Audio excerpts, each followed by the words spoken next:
Hello दोस्तों, चलिए आज हम आपको MIG वेल्डिंग मशीन की असेंबली सेट करके दिखाएंगे जो कि हमें वर्कशॉप में प्राप्त हुई है।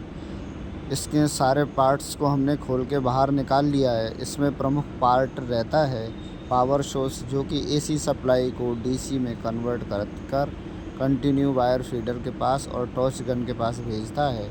ये सबसे प्रमुख पार्ट होता है। और ये दूसरा पार्ट फीडर रहता है, वायर फीडर, जिसमें कि वायर स्पूल से निकलकर रोलर के थ्रू टॉर्च में पहुंचता है। और एक वेल्डिंग गन रहती है। और चौथा पार्ट इसका गैस रेगुलेटर और फ्लो मीटर रहता है। पांचवा वायर ग्राउंड क्लैंप और गैस सिलेंडर।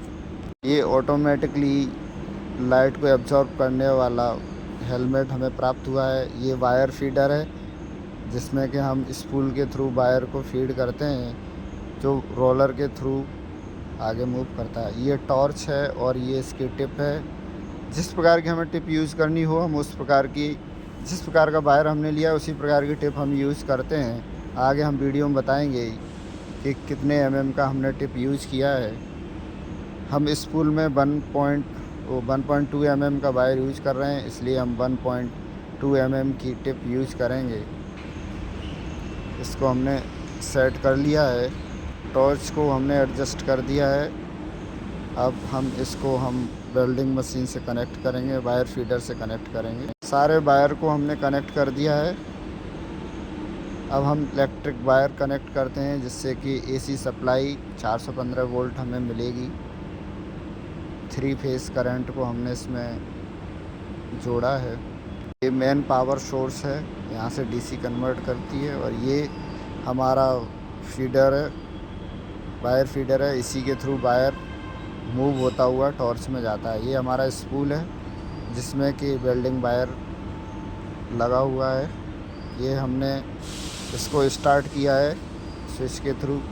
ये धीमे धीमे वायर मूव करता हुआ टॉर्च की दूसरी तरफ निकलेगा कॉन्टैक्ट नोजल टिप से, जिससे कि गैस और करंट और वायर तीनों एक साथ चलते हैं। देखिए हमारा वायर बाहर आ चुका है। तो ये हमारा सेटअप पूरी तरह रेडी हो चुका है। बस गैस सिलेंडर और फ्लो मीटर को हम इसमें एडजस्ट करते हैं। उसके लिए हमें 30 वोल्ट की DC सप्लाई चाहिए, जिससे कि हीटर से गैस गर्म होती रहे। ऑक्सीजन के कांटेक्ट में आने पर वो ठंडी होकर जम जाती है, इसलिए हीटर की आवश्यकता पड़ती है। वायर को गलाने के लिए हम वोल्ट और करंट को सेट करते हैं। वोल्ट को हमने 20 एम्पियर पर रखा है, जो कि 1.2 mm के वायर को गलाने के लिए आवश्यक है। करंट को हमने 140 पर सेट कर रखा है। ये हमारा पावर सोर्स हम दो तरह से यूज़ करते हैं। MIG में भी यूज़ कर सकते हैं और दूसरा आर्क वेल्डिंग में भी यूज़ कर सकते हैं। ये दोनों काम में आने के लिए बनाया गया है। इसमें हमने करंट को सेट कर लिया है। आइए चलते हैं, हम आगे देखते हैं। यहाँ से हम वोल्ट मीटर में सेट करते हैं और नीचे वाले स्विच से करंट को सेट करते हैं। गन से CO2 ऑन आर्गन गैस निकलती है। यह गैस पिघली हुई धातु को ऑक्सीजन और नाइट्रोजन से बचाती है, ताकि गैस में वेल्डिंग जो हमने करी है उसमें जंग और छेद ना रह जाएं। ये अब हम आपको आगे फ्लो मीटर और ऑक्सीजन CO2 गैस को कनेक्ट करते हैं। इसमें आप देख रहे हैं फ्लो मीटर।